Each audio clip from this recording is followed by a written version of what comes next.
the level of enthusiasm which we saw for Mamdani, which I think is a good thing. I mean, people should be happy if more people in a city or more voters in a city vote for someone and that person wins. You should be happy. Like that's kind of the point of the election. But I wonder, and I want to talk to you about this. I wonder if that puts him in a tough spot because he sells a campaign on affordability, but this guy's not a king. So a lot of what he wants to do, he needs to be able to, work with the council on. He needs to be able to work with the state government on, maybe the federal government on. And there are a lot of people in all of those places that want him to fail. So are we concerned, or should we be concerned? Not you and I, but should he be concerned? Should the people in New York be concerned that he's kind of set up to overpromise and underdeliver with these things and leading to a disappointment? And I say that in the sense that we actually saw this in 2008 with Obama, and he got people so charged up about the possibilities of things. Then he gets bogged down for the first few years. And it's like all of the hope was kind of, and he was able to win again because he was a magnetic personality also. But like you saw the kind of air deflate from his coalition, like, oh, this is going to be the same old, same old. He's not going to make, change our lives substantially to make it better. So, what do you think about, like Mamdani now going into this land of compromise and the land of rule of law? If you are in rule of law, as long as you don't try to get around that, like some people do, then they're going to have to end up being compromised. There's going to be all this other stuff. Progress is slow. So is he setting up his people for disappointment, man?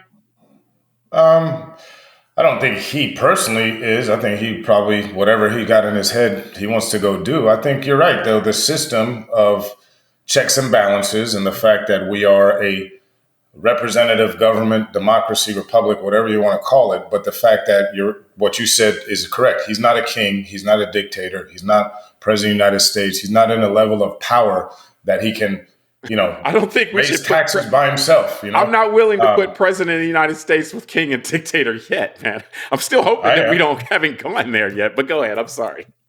Well, we kind of have after last year's Supreme Court ruling. If a man is immune from the law while he's in power. Yeah. Right. So anyway, I know that's not our. This side. Yeah. But just the idea, I think. But that's my point, is saying that's why I wouldn't be hysterical about any of it.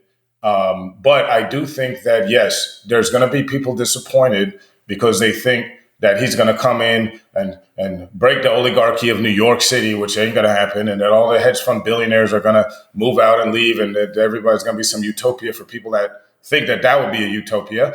And I think that the people that are so scared that he is going to become this socialist do to make everything free, they're wrong too. And he's not going to do all that. And he's probably just going to be somewhere in the middle and disappoint a bunch of people. And he's also going to be a target of a lot of attacks, especially early on, as those who are scared of him wait to see how much he scares them. And I think we see this a lot, James, in American politics. And I don't know if it's the hyper-partisanship or the media or the siloing of it, or maybe it's all of it. I'm not sure. Maybe chicken or the egg at this point, which one came first. But what I mean, James, is think about even this current presidential administration.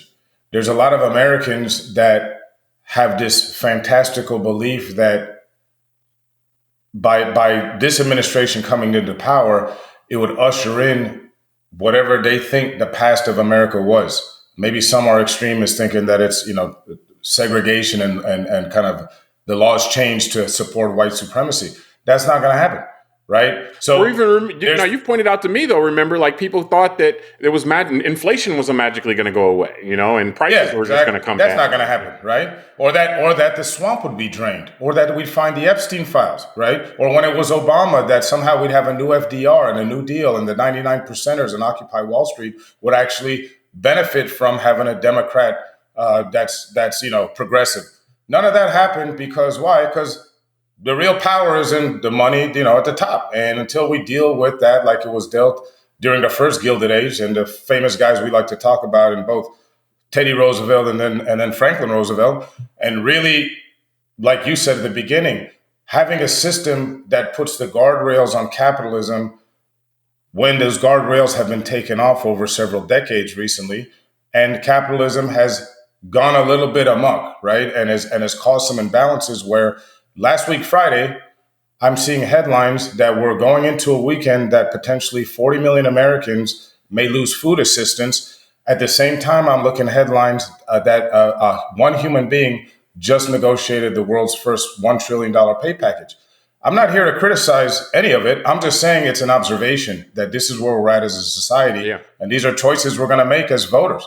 And And everybody's that's afraid of it, man. Mamdani as that happens. Yeah, exactly. So, Not the Zeke Kyle guy who's making that's what I was going to say. $1 I was trillion. just going to say, James, hold on. The guy that gave us 2 Zeke Hiles on inauguration night is going to be worth $1 trillion. But don't be scared of him.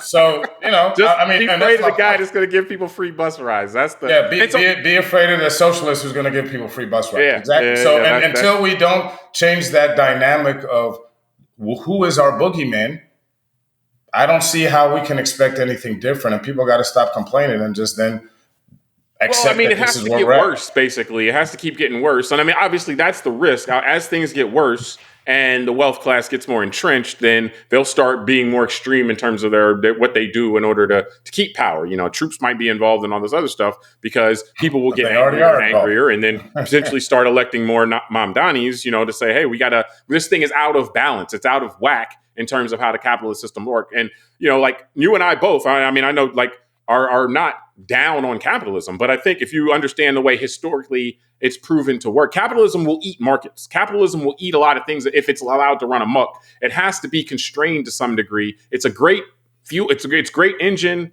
You fuel it up and it can go, but if you don't restrain it some, then you end up with one rich person and everybody else has nothing. Like that's just the end game because the way.